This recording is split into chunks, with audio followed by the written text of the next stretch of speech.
Как вы знаете, правительство утвердило стратегию розвитку крымско-татарской мовы до 2032 года. И это позитивный момент, который даже Европарламент отметил, что это хорошо.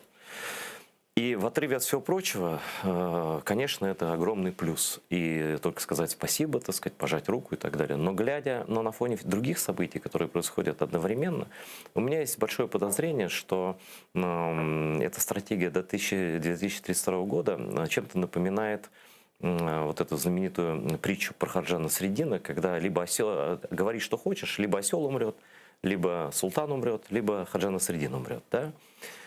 Дело в том, что никак не вяжутся такие обещания, такие стратегии с тем, что, ну, грубо говоря, с тем, что закрывается телеканал АТР, единственный носитель этого языка, в котором есть единственный круглосуточный детский канал «Ля-Ле», который вот скоро отключат за неуплату со спутников, и все, оглохнет эфир. А там 24/7 переведенные мультфильмы, фильмы на крымско-татарский язык, благодаря чему дети-то заговорили по-крымско-татарски. Там этот алфавит, который они хотят развивать, но он там есть уже, там этот язык есть. Да? И на это как бы авторам этой стратегии наплевать на то, что не будет АТР, не будет. Я сейчас приведу такую страшную метафору, она запредельно страшная, я это понимаю, но чтобы правда была очевидна, мы берем пример с господина Байдена и называем вещи своими именами.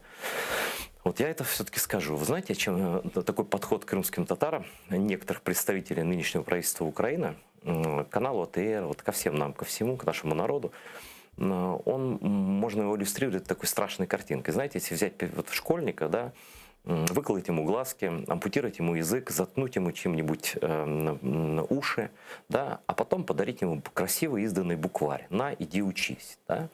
Ничего не получится без системной поддержки всего крымско-татарского.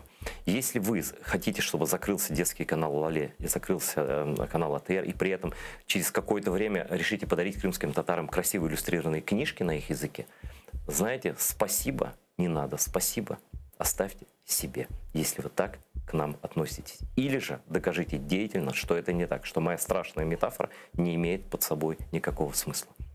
Всего доброго.